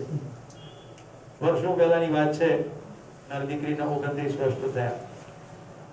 અમે એને ગાંધીનગરની એક શાળામાં મૂકેલી. હું એને, અમે પતિ પત્ની અને દીકરી લઈને ચાલવા જઈએ તો પોલીસમેન સામેથી આવતો હોય તો અમે એને કહીએ જય હિન્દ કહેવાનું બેટા, એને હાથ મિલાવવાનો. અમે બંને જણા એને રાત્રે ઘરે એકલી મૂકીને જઈએ બહાર. એટલે એને અમે ભૂતથી ના બીવડાવી, બાવાથી ના બીવડાવી, અંધારાથી ના બીવડાવી. 1.5 વર્ષે સાપ રમવા આવ્યો એટલે સાપ વગેરે કશાથી બીવે નહીં, નિર્ભય. ઓકે. અને આ નિશાળમાં મૂકી. એટલે નિશાળમાં ભદ્રિકાબેન નામના કોઈ ટીચર હતા. નામ મને આટલા વર્ષે યાદ રહ્યું. કેટલું સુંદર નામ, ભદ્રિકા. અને બીવડાવે કે તને બાવાને પકડાઈ દઈશ. હું ગયો પ્રિન્સિપાલને, મેં કીધું આખા વર્ષની ફી મેં ભરી દીધી છે, એની રસીદ, કાલથી મારી છોકરી નહીં આવે. જ્યારે ભદ્રિકા ટીચર છૂટા થઈ જાય પછી કહેજો, પછી આવશે. કેમ કે તમે કેમ આવું કર્યું? મેં કીધું આટલું બધી ઘરે મહેનત કરું છું, આ તો બીવડાવ કરે. પછી ખબર પડી કે 5,000 માં સહી લેવાની, 1,500 રૂપિયા પગાર ચૂકવવાનો. તે ટીચર કેવા હોય? સ્કૂલ પોતે કરપ્શન કરતી હોય પછી ટીચર શું કરે? શું લાગે છે? ખોટા બિંદુ પડી જાય એ સારું કે બિલકુલ ના પડે તે સારું? તમે વડોદરા છો ને, સમય લઈને એકવાર આવજો ગાંધીનગર કોબા. હું તમને રાજુભાઈ અને દીપ્તિભાઈનો નંબર આપીશ. એમના દીકરાનું નામ છે રુચિર. કોબા ગામમાં જ મોટો થયો, ધૂળમાં જ. એને ક્યાંય નિશાળમાં નામ મૂક્યું. રુચિર સ્વતંત્ર કોમ્પ્યુટર પ્રોગ્રામર તરીકે વ્યવસાયિક છે. આપણા પ્રથમ કક્ષીના ગઝલકાર રાજેન્દ્ર શુક્લ, એના 2 બાળકો દૈવત અને જાજવલ્ય, એ લોકોને પણ નિશાળે ના મૂક્યા. એક આકાશવાણીની અંદર મ્યુઝિક ડાયરેક્ટર છે અને બીજા કોમ્પ્યુટરનું કામ કરે છે. રાજેન્દ્રભાઈ મને કે અમારા ગણિતનો પીરિયડ 6 મહિના ચાલે. દૈવતને ગણિતમાં રસ પડે તો જેટલું ગણિતમાં પૂછ કરે એટલું એને ઘરે શીખવાડું. પછી હિસ્ટ્રીનો પીરિયડ શરૂ થાય. જેવો એને રસ પડે એમ શાળાના અભ્યાસક્રમને સમાંતર અમે એને બધું શીખવતા ગયા. ડિગ્રીની જરૂર હોય તો તમે ઓપન સ્કૂલની એક્ઝામ આપીને SSC 12 અને પછી યુનિવર્સિટીની એક્ઝામ અપાવી શકો, તમને એવું લાગતું હોય. મારું અત્યારે દ્રઢપણે માનવું છે એ દિવસો ગયા જ્યાં સર્ટિફિકેટની કિંમત હતી. હવે એ દિવસો આવ્યા છે જ્યાં કૌશલ્યની કિંમત છે. બોનીભાઈ આપણી વચ્ચે આવ્યા, આંતરરાષ્ટ્રીય ગૂગલની સ્કોલરશિપ વિજેતા છે. ધાર્યું હોત તો ક્યાંક નોકરી કરતા હોય, નોકરી કરવાને બદલે સ્વતંત્ર વ્યવસાયિક તરીકે કામ કરે છે પોતાની મોજમાં જ. જીવન વિજયનો શિબિર હજી પરમ દિવસે જ કરીને આવ્યા છે. મારા શિક્ષક પાસે શિબિર કરવા રાજકોટ ગયા અને અત્યારે આપણી વચ્ચે છે. મોજ છે, સ્વતંત્રતાની મોજ છે.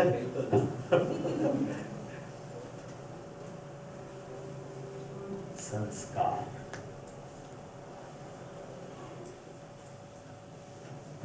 અને બીજી વસ્તુ સંબંધની વાત કરી હતી, જીવનનો જીવન સાથે સંબંધ. મારો એની સાથે પુત્રવત સ્નેહ છે. આટલો શિબિર જે મેં લીધો તે બલોરમાં થયો, મહેસાણા. એના પિતાજી મારા જેવા શિક્ષક છે, લોક ભારતી સંસ્થાના વિદ્યાર્થી. તમે સમજી શકશો કેટલા વેલ્યુ બેઝ ટીચર હશે. શિબિરના અંતે બોનીનો હાથ મારા હાથમાં મૂકીને કે આજથી મારો પુત્ર તમને સોંપું છું. એક બાપ બીજાને બાપ જેવો જોઈને પોતાના દીકરાને સોંપી દે. આ છે સંબંધની ગરિમા અને આ છે સંસ્કારની પ્રક્રિયા. આવું કર્યું એના પિતાએ, ત્યારે આ પુખ્ત વયના છોકરાની અંદર શું સંસ્કારની લીટી પડી હશે કે શરીરથી સંબંધ છે નહીં, સંબંધ તો સમજણના છે.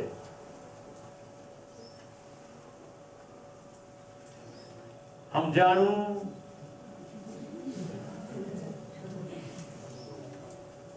બોલો પ્રાંશુ, માણસનું આચરણ કેવી રીતે નિશ્ચિત થશે?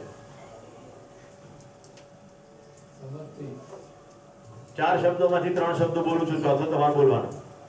માત્રા વિધિ, બીજ વિધિ, વંશ વિધિ, સંસ્કાર વિધિ. સંસ્કાર વિધિ. માનવ એટલે જ્ઞાન અવસ્થા. પૃથ્વીના પેટાળમાં છીપલામાં મોતી કેવી રીતે બને છે ત્યાંથી લઈને કોસ્મિક સિસ્ટમમાં ગુરુ કેવી રીતે કામ કરે છે, આ બધું જાણવાનું માનવને જોઈએ છે.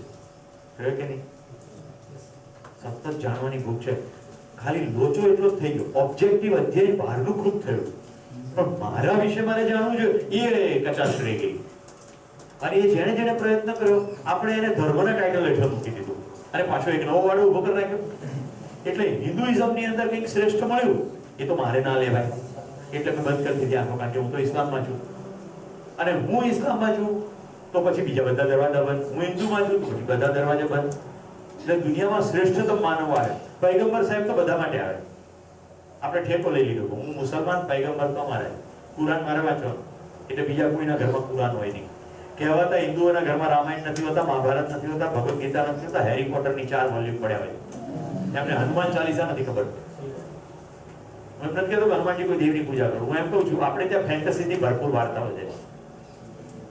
આપણી પાસે એટલી અદ્ભુત ફેન્ટસીથી ભરપૂર વાર્તાઓ છે. હેરી પોટરનો તો ક્લાસ નહીં. ચલો બતાવું એક વાર્તાનો તત્વ. હનુમાનજી શ્રીલંકા જમ્પ મારી શકે. such a great jump. Can you think? એક વાંદરો આટલો મોટો જમ્પ ના મારી શકે, આપણે ત્યાં મારી શકીએ. ઓકે, પછી આખો પહાડ ઉપાડી શકે સંજીવનીનો. સમજાય છે? લંકામાં પ્રવેશ કરતી વખતે મચ્છર જેટલી સાઈઝ કરીને તાળાના કાણામાંથી પ્રવેશી શકે, પૂંછડાની લંબાઈ વધારી શકે અને આખી લંકા બાળી શકે, અને પછી પોતાના જ પૂંછડાના સિંહાસન જેવું બનાવીને રાવણની સામે આત્મવિશ્વાસપૂર્વક કહી શકે કે તને રવા દીધો.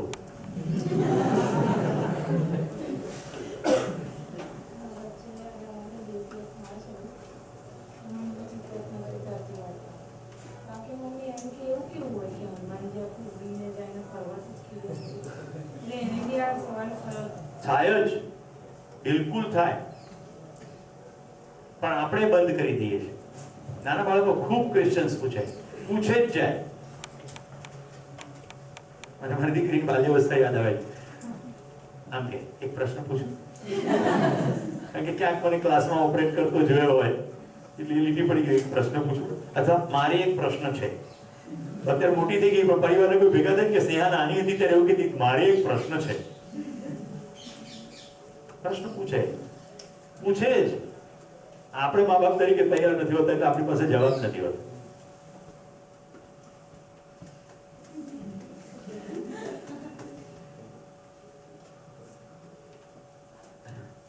સંસ્કાર વિધિથી આચરણ નિશ્ચિત થાય એટલે તો મા બાપે તૈયારી કરવાની, જવાબ આપવા માટે પોતાને સમજવાનું. એટલે તો દુનિયાને તમામ ગ્રેટ માણસો એ જ કીધું છે, તું તારો દીવો થા, અપ દીપો ભવ, નો દાય સેલ્ફ, ઉદરે આત્મન આત્માનો.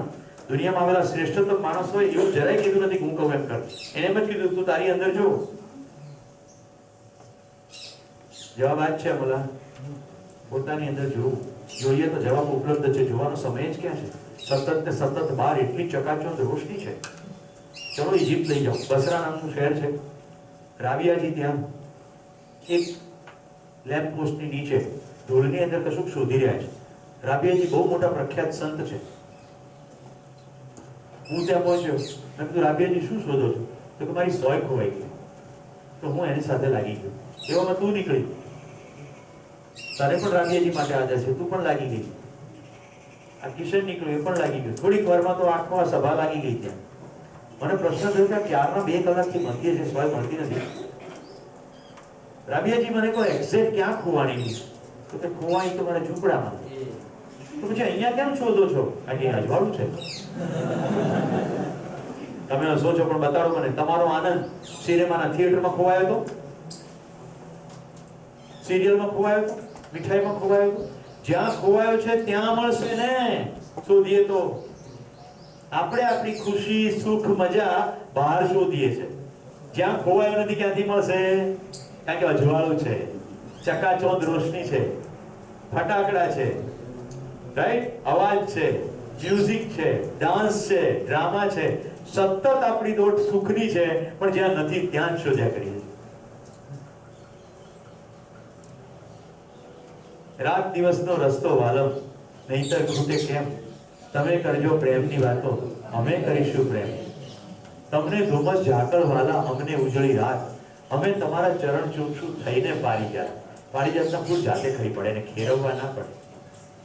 અહો આંખથી હર્ષની ગંગા યમુના વહે અમને એમ. તમે કરજો પ્રેમની વાતો, અમે કરીશું પ્રેમ. તમે રેતી કે હથેળી ઉપર લખો તમારું નામ, અમે એટલા ઘેલા ઘાયલ નહીં નામ કે ઠામ. તમને તો કોઈ કારણ, અમને નહીં બહાના નહીં વહેમ. તમે કરજો પ્રેમની વાતો, અમે કરીશું પ્રેમ.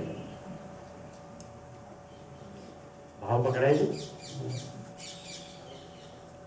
ક્યાં પ્રેમની વાત કરવાનો સમય છે? ચલો પિક્ચર જોવા જઈએ, દંગલ. જેવા નવરા પડ્યા નથી કે ચલો પિક્ચર જોવા જઈએ. આજ થાય છે, બીજું કઈ થાય છે? બધાને નવરા છો તો કે ચલો રેસ્ટોરન્ટમાં જમવા જઈએ. થોડા દિવસો મળ્યા તો કે ચલો ભેડાઘાટ ફરવા જઈએ. યસ ઓર નો? આવું થાય છે કે નહીં? આમાં કશાનો નિષેધ નથી. કરો બધું જ. અંદર હોશ હશે ને તો એ દરેકમાંથી સમજણ વધતી જ જશે, વધતી જ જશે, વધતી જ જશે. આજે મેં ચાઈના બ્રેકમાં નિર્જાને બોલાવી, રાઈટ?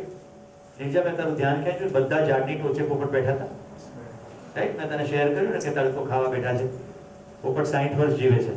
માણસોને તડકો ખાતા જોતા, પોતાને વામ કરતા જોતા માનવીય સંકેત ગ્રહણ કરી લે છે. એવા પક્ષીઓ ઝાડની ટોચે તડકો ખાતા જોવા મળશે બહુ કોમનલી, જે માનવીય સંકેતોને ઓબ્ઝર્વ કરી કોપી મારશે. જેમ કાગડાનું બતાવ્યું. ગમે ત્યાં જઈએ, કોઈ પણ પ્રદેશમાં જઈએ, આપણે જો હોશમાં હોઈએ તો ત્યાંથી આપણી સમજમાં વધારો થતો જ જાય. વ્યવસ્થા ઉપર ધ્યાન દેવું જોઈએ. થોડી વાર પહેલા વાંદરાઈથી કૂદતા હતા, એ વખતે અવાજ આવે. હવે આપણે જો સંવેદનાત્મક મજાને સુખ માનતા હોઈએ ને તો કે આ ડખા કરે. No, it's a wonderful thing. વાંદરાઓ એબ્સોલ્યુટલી વ્યવસ્થામાં છે.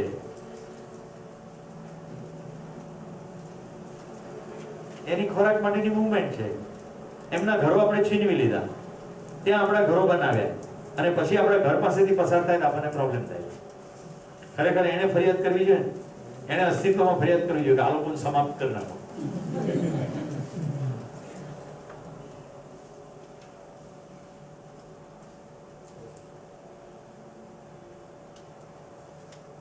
હવે જો તમામ સમસ્યાનો અંતર સંબંધ બતાવું છું. પરિવારમાં કલહ, સમાજમાં સંઘર્ષ અને બોર્ડર ઉપર યુદ્ધ. એની સમસ્યાનું મૂળ છે પોતાના શરીર માનવું છે, અને સંસ્કારની કહેવાતી આખી પ્રક્રિયામાં આ જ વસ્તુ મનાવવામાં આવે છે. ખાઈ પીને ખુશ રહેવું. ખાઈ પી કોઈ ખુશ ના થાય. ખાઈ પીને શરીર પુષ્ટ થાય. શરીર પુષ્ટ થાય એનાથી સુખ નથી, એનાથી શરીર પુષ્ટિ છે. કોઈને કંપાસ ને ચોપડી નોટબુક આપીએ તો સમજણ વધી ના જાય, ખાલી જે કન્સેપ્ટ આપવામાં આવે એટલો યાદ રહી જાય. પ્રકાશ સંશ્લેષણનો નિયમ આપ્યો એટલે 10 વાર લખી નાખીએ તો 10 વાર લખી નાખીએ એટલે યાદ રહી જાય. યાદ રહી જાય એટલે સમજણ ના પડે. જેને સમજણ પડે એ સુંદરલાલ બહુગુણા થાય, ચંડી પ્રસાદ ભટ્ટ થાય. ચીપકો આંદોલન ચાલે 35 વર્ષ, અને આખો હિમાચલ, ઉત્તરાખંડ, ઉત્તરાંચલના જંગલો બચી જાય.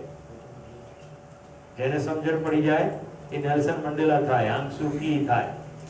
જેને સમજણ પડી જાય એ રીતે જીવવા લાગે.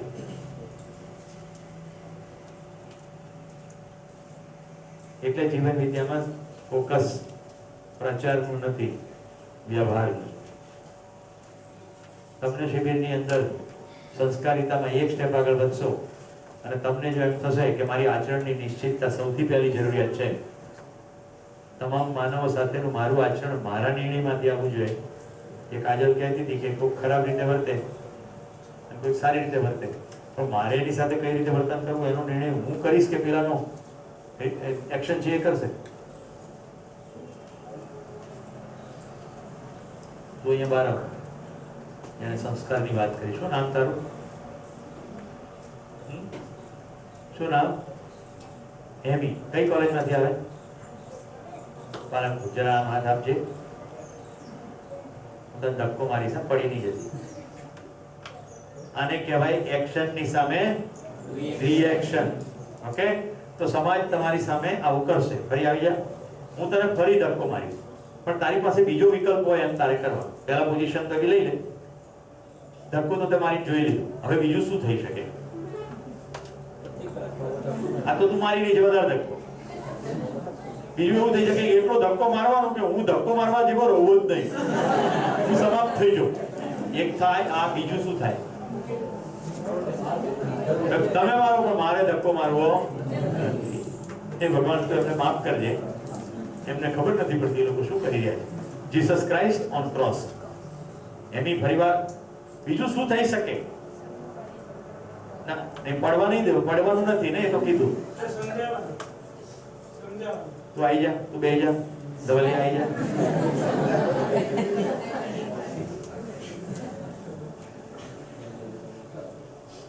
પહેલા પોઝિશન લે.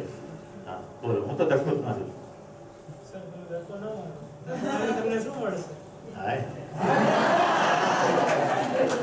ધવલને તાળીઓથી વધાઈ. ધવલને નાળ પકડાઈ ગઈ છે. પ્રત્યેક માણસને સમજાવી શકાય, કારણ કે માણસને શાસન સ્વીકાર્ય નથી. ધક્કો મારવું એ શાસન છે, એને શાસન સ્વીકાર્ય નથી, પણ એની જરૂર નથી. નાળ પકડાઈ ગઈ કે સમજાવી શકે કે શું કામ ધક્કો મારો, તમને શું મળશે? રાઈટ? એકવાર રેલવેમાં પ્રવાસ કરવાનું થયું, જગ્યા બાબતે કઈ બબાલ ચાલતી હતી. ખાલી મારા મોઢામાંથી આટલું વાક્ય નીકળ્યું કે ક્યાં જોડે લઈ જવાનું છે. 2 કલાકનો મામલો ને, તરત મામલો શાંત થઈ ગયો. પેલા ધ્યાન ખેંચી ગયું, હાલે વાત તો બરોબર.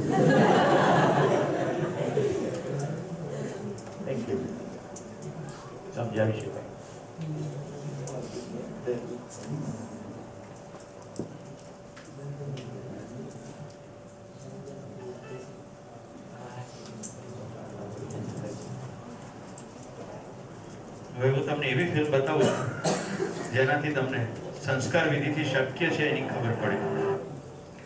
આ બેનને હું ઋષિની કક્ષાના માનું છું. જૈન બેન, જૈન ગોડાલ, jaingodal.org જોશો તો તમને ઘણા વિડીયોઝ જોવા મળશે. આ બેને પોતાની આખી જિંદગી એપ્સ પાછળ ખર્ચી નાખી.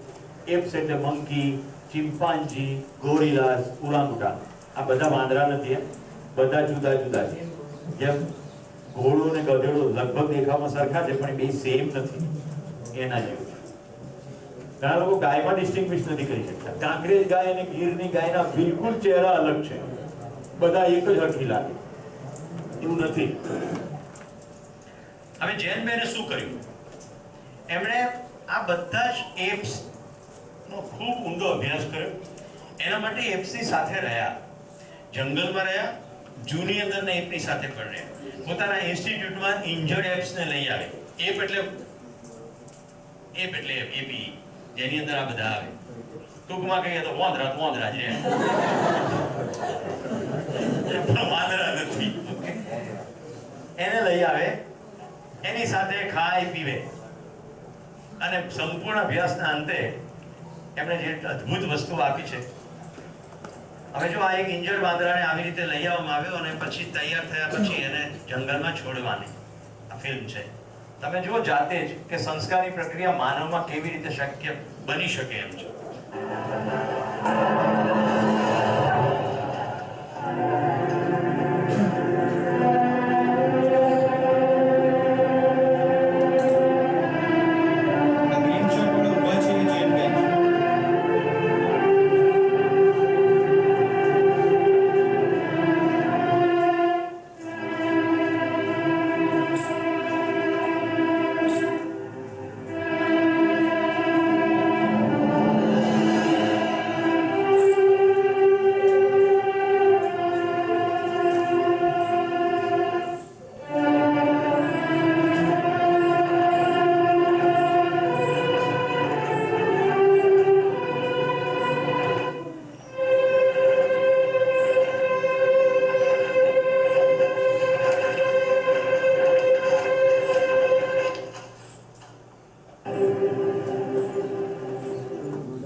अगर एप में ये संभव है, इंसान में है कि नहीं?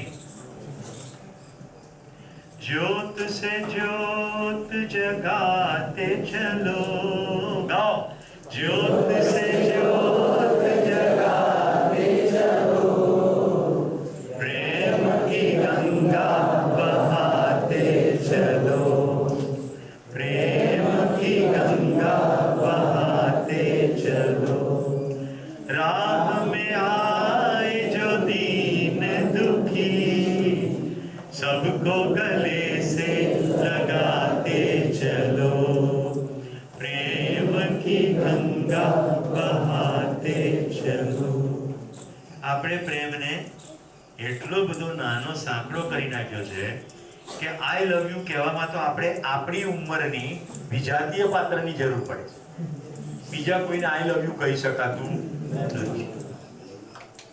આપણને આપણા માતા પિતાનો 20-22 વર્ષ સુધી પ્રેમનો કોઈ અનુભવ થતો નથી. એટલા આપણે બુઠ્ઠા, બહેરા અને આંધળા હોઈએ છે.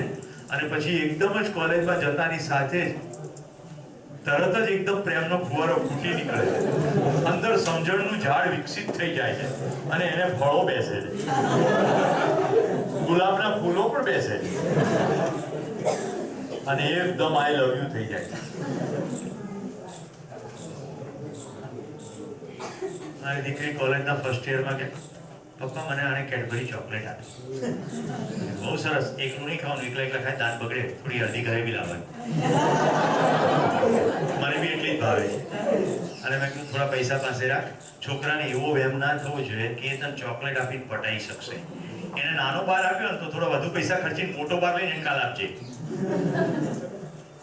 પછી થોડા દાડા પછી કે અમુક છોકરાઓ મારી સામે એમ હશે. મેં કીધું જેટલા હશે ને બધાની સામે હસવાનું, કારણ કે પૃથ્વી ઉપર આપણે યુદ્ધ જોઈતું 6 મહિના થયા તો કે આઈ લવ યુ કે છે. તું બિલકુલ કે એ જો આઈ લવ યુ કહે તારે કહેવાનું આઈ લવ યુ ટુ. એ કે 3 તો આપણે કહેવાનું 4. પછી કોઈ ઝાડની પાછળ ગાંધીનગર મહંત થઈ જવાની જરૂર નથી. આપણે ઘણું ઘર છે મોટું, રાઈટ? ઘરે લઈ આવો દોસ્તોને. અમે પતિ પત્ની બંને ગાંઠ વાળી, કોઈ કચરો પડવા દેવો નહીં. ઓકે, કચરો પડવા ના દો. એટલે શું થયું, ઘણા દોસ્તો થયા. તમારો એક દોસ્તો અમેરિકા કે કેનેડા સેટલ થયો છે, આવે તો સીધો એની પાસે રાખડી બંધાવે. છે દોસ્તીનો જ સંબંધ, કારણ કે તું મારી બેન છે એટલે રાખડી બંધન ઉપર તો ના આવે. રાખડી તો ગમે ત્યારે બાંધવાનો દિવસ આવતો હોય, રક્ષાબંધનના ટિપિકલ ડે, પણ એ આવે ત્યારે રાખડી બંધાવે. ઘણા દોસ્તો છે. મેં એને એમ જ મજાકમાં પૂછ્યું, 3 વર્ષ થયા, મેં કીધું કોઈ નમૂનો ના ગમે? એકાદો તો ગમવો જોઈએ ને કોલેજમાં. તો કે પપ્પા સાથે બેસીને ખારી સિંગ ખવાય, પિક્ચર જોવાય, જિંદગી ના જાય એની ઉપર. જિંદગી તો એવાની સાથે જાય જેના વિચારો મેચ થાય. મારે વાત શું કરવાની એની સાથે? હું અહીંયા વિક્રમ બત્રાની વાત કરું છું, એ ત્યાં રિતિક રોશનની વાત કરે છે. એમાં ક્યાંથી દોસ્તી આગળ ચાલે? એના એક દોસ્તે તો હિંમત કરીને મને કહ્યું કે તમે એને સમજાવો ને મારી જોડે લગ્ન કરવા. મારી બહેનના કેસો પણ આવું થયું. અત્યારે જે મારા બનેવી છે એ મને કે તમે તમારી બહેનને સમજાવો મારે લગ્ન કરવા. તું ડાયરેક્ટ સમજાય ને તો કે અમારી જ્ઞાતિ જુદી છે ને અમે બ્રાહ્મણ છીએ ને તમે પટેલ છો, એટલે એ કહે છે કે હું તો જ્ઞાતિમાં જ પરણીશ.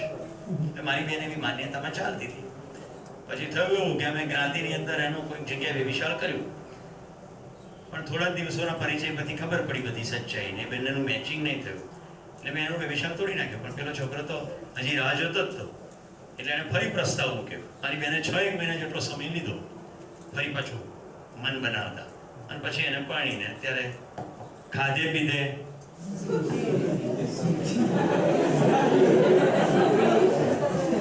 હવે હું નથી બોલતો આગળ, તમને ખબર પડી કોઈ ખાવા પીવાથી સુખી થઈ જાય નહીં. હજી કુટુંબની અંદર ખટપટો અને પ્રપંચો ચાલે જ છે. કોઈ ખાવા પીવાથી સુખી થઈ જાય નહીં, કોઈ અમેરિકા જવાથી સુખી થઈ જાય નહીં, કોઈ પૈસા કમાઈ લેવાથી સુખી થઈ જાય નહીં, કોઈ પદ ઉપર પહોંચી જવાથી સુખી થઈ જાય નહીં, કોઈ વસ્તુઓ ભેગી કરી લેવાથી સુખી થઈ જાય નહીં, સમાજમાં વાહ કરે તો સુખી થઈ જાય નહીં, હાર પહેરાવી દે તો પણ સુખી થઈ જાય નહીં. સુખી તો સમજણથી જ થવાય, બીજો કોઈ રસ્તો નથી. તો હું માનું છું જો એક વાંદરાને સંસ્કાર પાડી શકાતા હોય પ્રેમના, એક વાંદરો પ્રેમ સમજી શકતો હોય, એક વાંદરો પ્રેમથી ભેટવાની વાતને સ્વીકારીને સમજીને પ્રમાણે કરી શકતો હોય, એને એટલો અહેસાસ થઈ શકતો હોય કે હવે વિદાયનું પળ આવી છે. માણસ માટે કોણ છે આ રૂમમાં એવું કહી શકે કે મને મારી વિદાયની પળ નિશ્ચિત છે? મેં કાલ વિડીયો બતાવ્યો પરમ દિવસે, પેલો માણસ ચત્તો પાટ પડી ગયો. At any moment we can die. કોઈ પણ મિનિટે મરી શકીએ છીએ, અકસ્માતથી, રોગથી, બીમારીથી, ભૂકંપથી. ગાંઠો શું કામ બાંધીએ? બધે કચરો શું કામ ભેગો કરીએ મનમાં? કારણ કે એવું માનીએ છીએ કે હું તો અમરપટ્ટો લખાઈને આવ્યો. એટલે બોલા બે અઠવાડિયે ડોળા કાઢતી હતી ને, આઈ જા બતાડી દો અઠવાડિયે. જાહેરની અંદર તારું અપમાન ના કરું તો મારું નામ નહીં. એટલે હવે અમોલાના ચહેરા ઉપર માફીનો ભાવ છે, હાથમાં ફૂલોનો ગુચ્છો છે, પણ મને કશું નહીં દેખાય. મને એક અઠવાડિયા પહેલાની અમોલા સાથે જે ગાંઠ બાંધી છે, આજ સુધી પકડી રાખી છે, એ જ દેખાશે. આવું થાય છે કે નહીં? હાથ ઉપર કરો. તો માન્યતા છે. શું માન્યતા છે? હું તો છું, હું તો રહીશ, એટલે બધા એકાઉન્ટ સેટલ કરીશ, બધા ખાના ફિક્સ કરીશ. અમૃત સાથે આટલો એકાઉન્ટ સેટ કરવાનો છે, નિર્જા સાથે આટલો એકાઉન્ટ સેટ કરવાનો. તારું નામ શું? સ્વસ્તિક સાથે સ્વસ્તિક પાડવાના.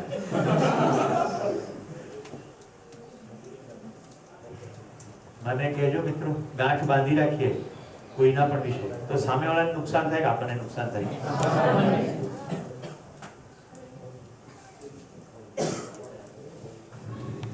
સોનાની તો સાંકડી ગલી હેતુ ગણતું હેત, દોઢિયા ખાતર દોડતા એમાં જીવતા જોને પ્રેત. માણસ ભાળી અમથું અમથું આપણું ઘોડે વાલ, નોટને સિક્કા નાખ નદીમાં ધોળીએ મારે ચા.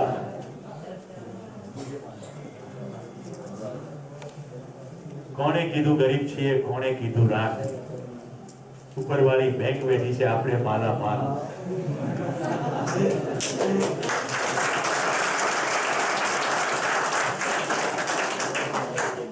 આજે તાળીઓ પડીને એક છે જાણવાનું સુખ.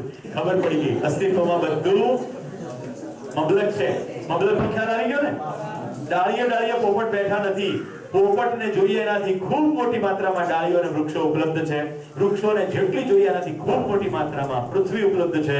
માણસને જેટલું જોઈએ એનાથી ખૂબ ઉપલબ્ધ માત્રામાં પદાર્થ છે, પ્રાણ છે, જીવ છે. એક મધમાખી આપણા માટે અમદાવાદથી કલકત્તા સુધીનું અંતર 8 વાર કાપી નાખે એટલું કરે છે પોતાના શરીર કાળમાં, અને મધ એકઠું કરે છે, જેથી મધની એક ચમચી લઈને આપણે આપણી રોગ પ્રતિકારક શક્તિ કેળવી શકીએ. આખી આ પ્રાણ કોશિકા કશું જ સંવેદન અનુભવતી નથી, સિવાય કે પહેચાનના નિર્વાહ કરવા. માણસે શોધી કાઢે છે. એટલે શું કરે છે? મધમાખી ઉછેરનું તમને ખબર નહીં? ડિટેલમાં ખબર છે કેવી રીતે ઉછેર થાય છે? ડબ્બો હોય ને, ડબ્બાની અંદર એક જાળીનું સ્ટ્રક્ચર હોય. બે રીતે એ જાળીની અંદર મધમાખીઓ ખેંચાઈને આવે. કાં રાણી માખી મૂકવામાં આવે, એ ખાસ પ્રકારનો અવાજ કરે. એ અવાજથી ખેંચાઈને બધી શ્રમિક માખીઓ આવી જાય. અને બીજું, એ એક્ઝેક્ટ એનો અવાજ રેકોર્ડ કરીને ત્યાં નાનકડું સ્પીકર મૂકી દેવામાં આવે. એમાંથી ખાસ બસ અવાજ આવ્યા કરે. શ્રમિક માખીઓ આવી જાય અને બિલકુલ રેગ્યુલરલી મધ એકઠું કર્યા કરે. હા, એવી જગ્યાએ ડબ્બો મૂકવો પડે જ્યાં આજુબાજુ ફૂલો હોય. ચૂસવાની પ્રક્રિયા માટે ફૂલો જોઈએ. એટલે હિમાચલના મધનો ટેસ્ટ સાબરકાંઠાના મધના ટેસ્ટ જેવો ના હોય, કારણ કે ત્યાં ફૂલો જુદા છે, અહીંયા ફૂલો જુદા છે. એટલે જે પ્રદેશની અંદરના તમે મધ લેશો તે પ્રદેશના પ્રમાણે એનો ફૂલો પ્રમાણે ટેસ્ટ આવે. આપણે અહીંયા રૂમમાં નિરાંતે બેઠા છીએ. આ લીમડાનું એક એક પત્તું આપણા માટે મથી રહ્યું. ઓક્સિજન કન્ટિન્યુઅસ પ્રોડ્યુસ થઈ રહ્યો છે કે નહીં? આવો તમે મારી સાથે લેર રાખો, ખબર પડે ઓક્સિજન વગરની સ્થિતિ કોને કહેવાય. રાઈટ? હું પહેલી વાર લે ગયો, મારું એક એક અણુ ડિમાન્ડ કરે green green green green green. અને જેવું પહેલું લીલું ઝાડ જોયું, મેં તરત વાહન ઉભું રખાયું અને બધાને ઉતારીને ચલો અહીંયા નીચે બેસી જઈએ. એક એક અણુ ડિમાન્ડ કરે કે ઓક્સિજન એટલો બધો લો હોય, 10,000 ફૂટથી ઉપર જતા રહીએ તો 16, 17, 18,000 ફૂટની ઊંચાઈએ જાઓ, અત્યંત હવા પાતળી અને ઓક્સિજન ઓછો. અને શરીરમાં ઓક્સિજન ઓછો છે, પ્રાણ કોશિકાઓને બધાને ખબર પડે, આપણને શ્વાસ ચડવા માંડે, થાક લાગવા માંડે, અને પછી ભૂખ લાગી લીલાશની. અને જિંદગીમાં પહેલી વાર એવું લાગ્યું કે લીલાશને હું બહુ બધા એમ માને છે કે બહુ સરસ રીતે જોઉં છું, પણ હવે હું બિલકુલ ઊંચાઈએ જઈને હવે જોઈશ. કારણ કે ખબર પડી એક એક પ્રાણ કોશિકા ડિમાન્ડ કરી રહી છે ઓક્સિજન. જો જરા જો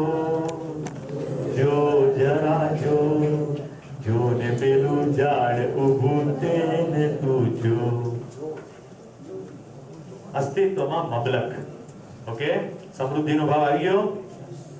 સમૃદ્ધિનો ભાવ આવે તો સંબંધની અંદર ગુણાત્મક પરિવર્તન આવશે. છે તમે ઇન્ટેન્શન તો રાખો કંઈક શું સારું કરવાનો, અસ્તિત્વ આખું મદદ કરવા માટે દોડી આવશે. ખરું નહીં બન્યા? જરાક ઇન્ટેન્શનમાં દમ હોવો જોઈએ. બે શબ્દો બ્રેકમાં જતા પહેલા, ઇન્ટેન્શન, એટેન્શન. ઇન્ટેન્શન એટલે હેતુ, એટેન્શન એટલે સામે શેની ઉપર એકાગ્રતા. કયું મોટું આમાંથી, ઇન્ટેન્શન કે એટેન્શન? એટેન્શન તો આંખથી થોડીક વખતે થોડા સમય માટે આંખો ખુલ્લી હોય ત્યારે થાય. ઇન્ટેન્શન 24 અવર. કેટલા લોકોને કાલે રાત્રે ઊંઘની ક્વોલિટીમાં ફરક પડ્યો? ઊંઘમાં કંઈક ઓછી થઈ અથવા રાત દરમિયાન ધમધમાટ ચાલતું રહ્યું? થયું? Okay, good. આજે રાત્રે હજી એમાં ગુણાત્મક પરિવર્તન આવશે, કારણ કે હવે ધીમે ધીમે પશુ ચેતનામાંથી માનવ ચેતનામાં સંક્રમણ થવાનું સ્ટેપ શરૂ થયું. હવે પ્રોસેસ રિવર્સિબલ નથી. હજી આજે ઘરે જતું રહેવા જતા રહેજો. જો આ પશુ ચેતનામાં બધું રેડી લાગતું હોય તો હવે ભોજનનો વિરામ પડે છે. ટોપી ઉતારી લેજો અને કહેજો હવે નહીં રમવું. બહુ રમ્યા, હવે નથી રમવું. માનવીય ચેતનામાં સંક્રમણ, કારણ કે જાણવાની આપણી ચેષ્ટા છે. જાણવાનું શરૂ થયું. કેટલાને અત્યારે એવું લાગે છે કે હજી ક્લાસ ચાલે, જમવા નહીં મળે, ચાલશે. એકદમ ઇન્ટેન્સિટી હોય જ કહેજો. ગુડ. તો હવે તમને ખબર પડી ગઈ શરીરની ભૂખ જુદી છે અને મારી ભૂખ જુદી છે. મારી ભૂખ જ્ઞાનની છે, શરીરની ભૂખ રોટલીની છે. રોટલી 3 ખાઈ લીધા પછી મારી ભૂખ સંતોષાતી નથી. રોટલીની જગ્યાએ શીરો મૂકો તોય મારી ભૂખ સંતોષાતી નથી. શાક પકવાન નહીં, બકાસુર થાળી મૂકી દો, મારી ભૂખ સંતોષાવાની હું તો જન્મનો ભૂખ્યો જ ભૂખ્યો.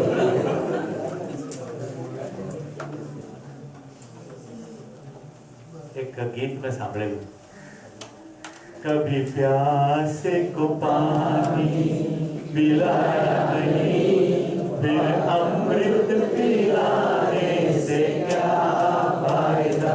કેટલા સરસ ગાયક કલાકારો અહીંયા ઉપલબ્ધ છે. હવે જો આપણે જેટલા ભોજન કાર્યક્રમો રાખીએ છીએ એનાથી માનવ બને છે કે શરીર પુષ્ટ થાય છે? ધાબળા ઉડાડવાનું કાર્ય કરીએ છે એનાથી માનવ બને છે કે ખાલી ઠંડી ટેમ્પરરી દૂર થાય છે? એનો મતલબ એ નહીં કે નથી કરવા. સંવેદનહીનમાંથી આ સંવેદનશીલતા તરફની ગતિ છે. આપણે કેટલા ટકા એનું નામ સંવેદનહીન. પેલો ટાઢમાં ઠરે છે, આપણે કેટલા ટકા સંવેદનહીન.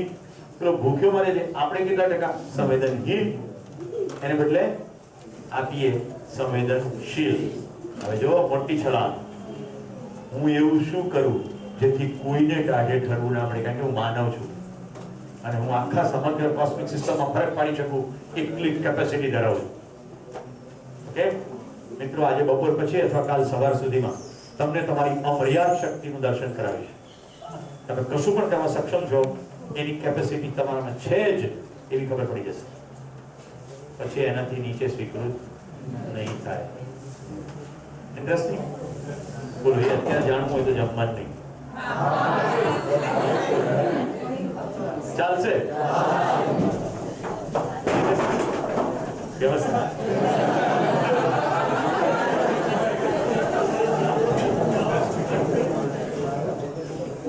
કેટલો બધો આપણી પર વિશ્વાસ છે કે આ ભવન ઉપરથી પસાર થયા. એવું ના વિચાર્યું કે આ લોકો બંદૂકધારી ગોળીઓ દેશે અમને. ઓકે દોસ્તો, 12:05 થઈ છે. રાબેતા મુજબ 2:30 સુધીનો વિરામ. 2:25 પાછા ફરીશું. હવે ભોજનની ગોષ્ઠીનો વિષય. સંસ્કાર સુધી પહોંચી ગયા છીએ, રાઈટ? સંસ્કારની પ્રક્રિયામાં 3 તબક્કા જોયા: પરિવાર, શાળા, સમાજ. તો હવેની ગોષ્ઠીનો વિષય છે શિક્ષણમાં શું કરવું પડશે. અત્યારે તો તમે બધા ભણી જ રહ્યા છો. હવે કોલેજનો જેટલો કાળ બાકી રહ્યો છે એ દરમિયાન શિક્ષણ પોતાના શિક્ષણ માટે શું કરવું પડશે. જે અહીંયા શિક્ષકો શિબિરમાં ઉપસ્થિત છે એવું વિચારે કે ક્યુરિક્યુલમમાં શું કરવું પડશે, અભ્યાસક્રમમાં શું કરવું પડશે. જે ભણતાય નથી અને કોઈને ભણાવતાય નથી એને એવું વિચાર કરવું પડશે કે ભવિષ્યમાં હું માતા કે પિતા બનીશ તો મારે બાળકના શિક્ષણ માટે શું કરવું પડશે. અત્યારે જે ધ્યાનવીના મધર જેવા છે એને એ વિચાર કરવો પડશે કે મારે કેવી શાળા પસંદ કરવી પડશે. તો કમસે કમ સ્પષ્ટતા સાથે શિબિર છોડીશું તો નિર્ણય લેવાની ખબર પડશે. Is it clear? નમસ્કાર, ધન્યવાદ.